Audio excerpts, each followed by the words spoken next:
বেগম খালেদা জিয়াকে হারিয়ে সবচেয়ে বেশি একাকিত্ব কিংবা অসহায় হয়ে পড়েছে বেগম খালেদা জিয়ার গৃহকর্মী ফাতেমা। শুধুমাত্র ফাতেমা যে একাকিত্ব হয়ে গেছে কিংবা সবচেয়ে বেশি একা হয়ে গেছে তা কিন্তু না।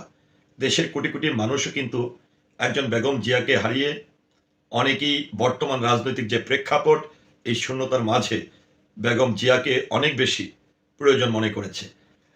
যাই হোক, আমি সবচেয়ে বড় যে বিষয়টি বলবো সেটি হচ্ছে বেগম জিয়ার যে গৃহকর্মী ফাতেমা, তার বিষয়ে কিছু কথা বলতে চাই। সেটি হচ্ছে, দেখেন, মানুষ মায়ের পেটের ভাই, মায়ের পেটের বোন, জন্মদাতা পিতা, জন্ম নেয়া সন্তান, রক্তের সঙ্গেও কিন্তু মানুষ রক্তের সঙ্গে বেইমানি করে।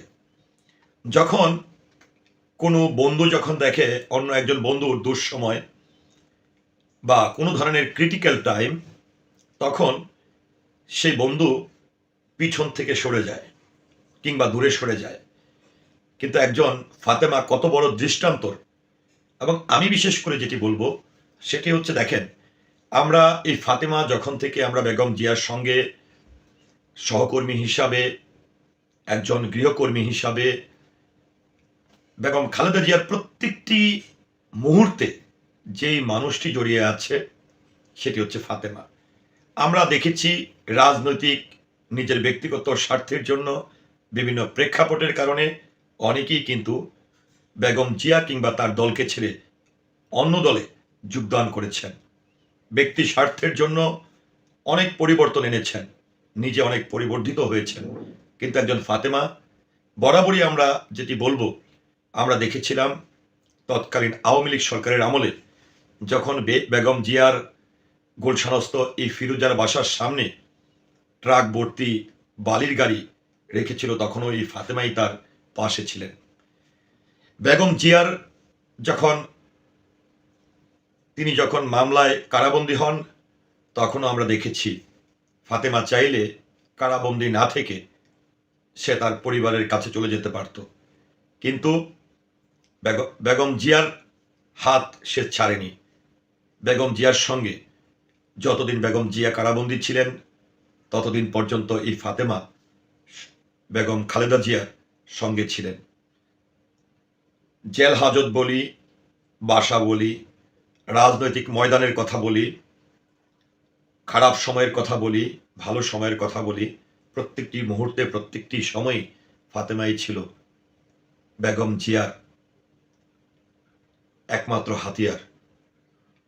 তো আমি যেটি মনে করি যে এই যে বেগম জিয়াকে বাংলাদেশ হারিয়েছে, দেশের মানুষ হারিয়েছে, দলীয় নেতাকর্মীরা হারিয়েছে, আমি জানি না কে কতটা মিস করবে।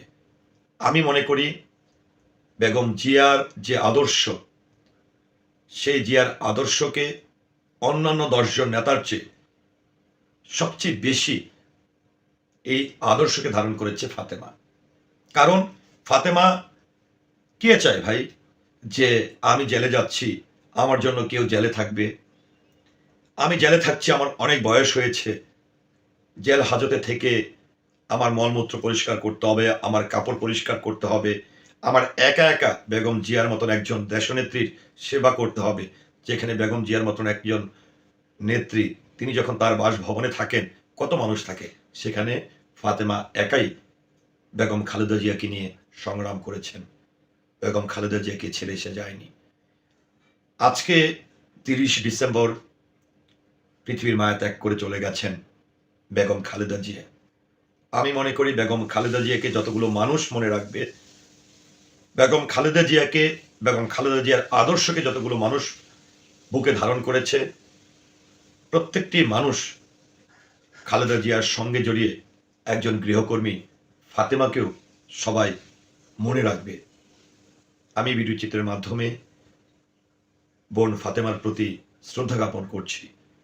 একজন গৃহকর্মী মানেই তাকে অশ্রদ্ধা করতে হবে, তাকে ছোট করে দেখতে হবে, তা না। একজন ফাতেমা ইতিহাস সৃষ্টি করে গেছেন, যেখানে রক্তের মানুষ, বন্ধুত্বের বন্ধন থাকে না, রক্তের বন্ধন থাকে না, সেখানে ফাতেমার সেই নিরলসভাবে বেগম জিয়ার টেক কেয়ার করার ব্যাপারে যেভাবে বেগম জিয়ার পাশে ছিলেন, অবশ্যই আমি ফাতেমার মতন একজন গৃহকর্মীর প্রতি শ্রদ্ধা জ্ঞাপন করছি। আমার এই বক্তব্য নিয়ে আপনার মতামত কি, কিংবা বেগম জিয়ার এই গৃহকর্মী ফাতেমাকে নিয়ে আপনার মতামত কি, আশা করছি কমেন্টের মাধ্যমে জানাবেন। সেই সাথে পুরো ভিডিওটির সঙ্গে থাকার জন্য অসংখ্য ধন্যবাদ। আসসালামু আলাইকুম।